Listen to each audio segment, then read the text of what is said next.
Morning student बच्चों, आज की वर्चुअल क्लास में मैं आपको ज्ञान सागर पाठ 8 एवरेस्ट की चुनौती का शेष भाग करवाने जा रही हूँ। इसके लेखक मेजर हरपाल सिंह अहलूवालिया हैं। हमने आपको हिलेरी की चिमनी के बारे में बताया हुआ था कि हिलेरी की चिमनी एवरेस्ट के मार्ग में सबसे बड़ी बाधा है। दक्षिण की ओर बर्फ के बड़े बड़े ढेर थे और हमें बड़ी कुशलता से उस पर कदम रखे बिना आगे बढ़ जाना था।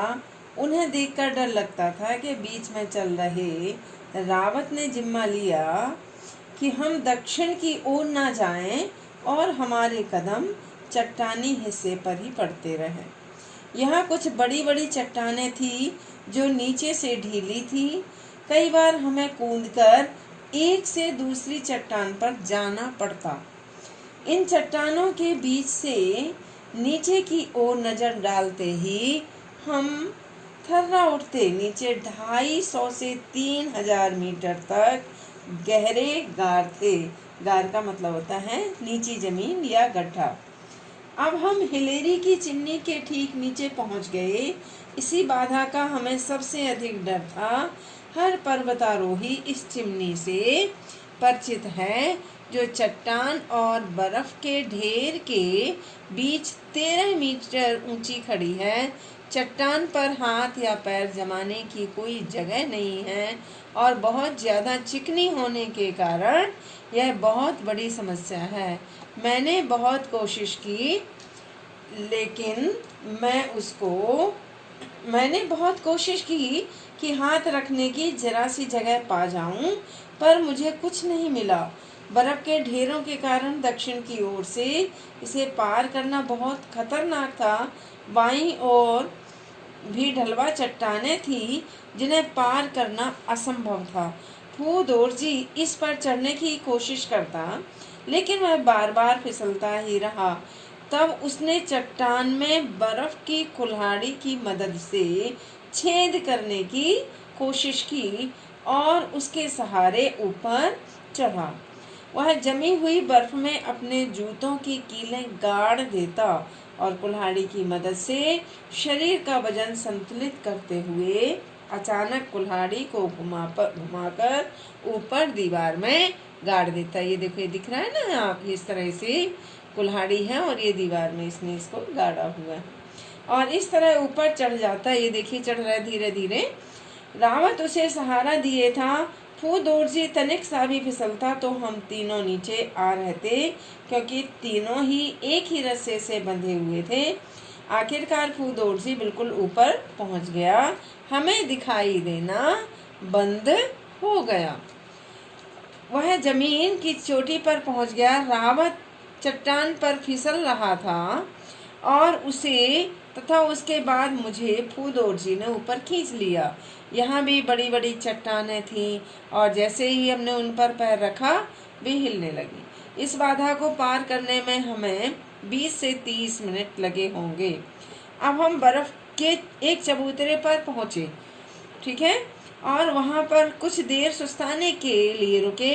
यहाँ से आगे ढलान कुछ कम होते हुए और पहले की ही तरह बाईं ओर चट्टान और दाईं ओर बर्फ थी। पहाड़ी अभी खत्म नहीं हुई थी। चिमनी पार करके हम यह सोचकर खुश हो रहे थे कि हम शिखर के बिल्कुल पास पहुँच गए, लेकिन पहाड़ी का यह टुकड़ा खत्म होने में नहीं आ रहा था और हमारा संघर्ष अधिक कठिन होता जा रहा था। सांस लेने में कठिनाई होने लगी थी और जो हिचकी थी वह टूट जाती थी। चढ़ाई क्या कभी खत्म होगी? हर कदम बहुत ही थका देने वाला साबित हो रहा था। बर्फ और चट्टानों के टुकड़े एक के बाद एक आते जा रहे थे। मैंने सोचा हमें कब तक और चढ़ते रहना होगा। मेरे मन और शरीर ने जवाब दे दिया। भीतर कहीं से आवाज़ उठ रही थी कि हमें आगे बढ़कर चढ़ाई पूरी करनी है। शिखर अब बिल्कुल नज़दीक है। अब अधिक से अधिक वह 15 मीटर रहा होगा, लेकिन जो ढाल था वो खत्म होने पर नहीं आ रहा था। लग रहा था जैसे इसका कभी अंत नहीं होगा। अचानक अंत सामने आ गया। अब बर्फ के ढेर नहीं थे, हमें जरा ही ऊपर एक छोटी सफ़ेद घुमावदार मेहराब सी थी और यही एवरेस्ट शिखर था। हम चोटी पर पहुंच रहे थे। परस्पर बाहें डालकर हम 1 मीटर और ऊपर चढ़कर शिखर के बिल्कुल अंतिम भाग तक पहुंच गए। अब हमें और चढ़ना नहीं था। ऑक्सीजन के मुखपटों और बर्फ के टुकड़ों से चेहरे बिल्कुल ढके होने पर हम एक दूसरे से अपनी प्रसन्नता छिपा नहीं सके। हमने एक दूसरे की पीठ जोर जोर से ठोकी। पिछले दल द्वारा गाड़ा हुआ तिरंगा झंडा जो कि फट चुका था, वह भी बड़े गर्व से लहरा रहा था। हमने घूमकर चारों ओर लंबी नजर डाली तो उत्तर की ओर तिब्बती पहाड़ दिखाई दिया, दक्षिण की ओर भारत के मैदान दिखाई दिए। दूरी पर आईने की चमक तरह चमकता हुआ सवेरे की धुंध में तैरता हुआ थ्यांग बोचे मठ दिखाई दिया। यह दृश्य अविस्मरणीय था जो कभी भूला नहीं जा सकता था। संसार को इस छत पर खड़े होकर और अपने नीचे मीलों दूर तक देखते हुए मेरे मन में जो भावनाएं उठी, उनमें सबसे प्रमुख भावना थी विनय की। मेरा रोम रोम कह रहा था कि हे ईश्वर, ये चढ़ाई कब ईश्वर की कृपा से चढ़ाई समाप्त हो गई। रावत ने झुककर शिखर पर दुर्गा की मूर्ति रखी। उसने सामने धूप जलाई।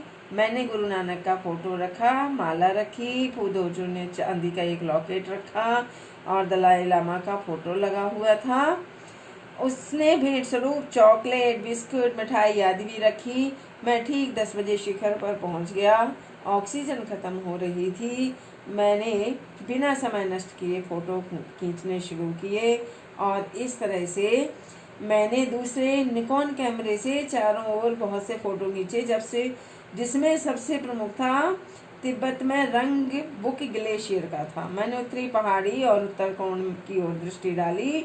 इसी रास्ते में 1920 तथा 1930 के बाद के आरंभिक अभियान दल चढ़े हुए थे। तो शिखर पर हमारा समय सपने की तरह बीत रहा था। यहाँ हम आधा घंटे से ज़्यादा वक्त गुजर चुका था। अब धरती माता को प्रणाम करके हमें वापस लौटना था। यह सोचते ही मैं बहुत उदास हो गया। मेरी उदासी का कारण था कि जो चढ़ाई की थी वो सबसे ऊंची चढ़ाई है जो मैंने उसे छू लिया और इससे बड़ी कोई ऊंचाई चढ़ने को नहीं रह गई थी। तो बच्चों, कहने का मतलब है कि इस पाठ से हमें ऐसा लगता है कि हम खुद ही एवरेस्ट की चढ़ाई कर रहे हैं। तो किन किन कठिनाइयों का सामना किया और जब वो एवरेस्ट पर पहुंच गए तो कितनी खुशी का अनुभव हुआ। बच्चों, ये पाठ ध्यान से पढ़ना, यही आपका होमवर्क है। धन्यवाद।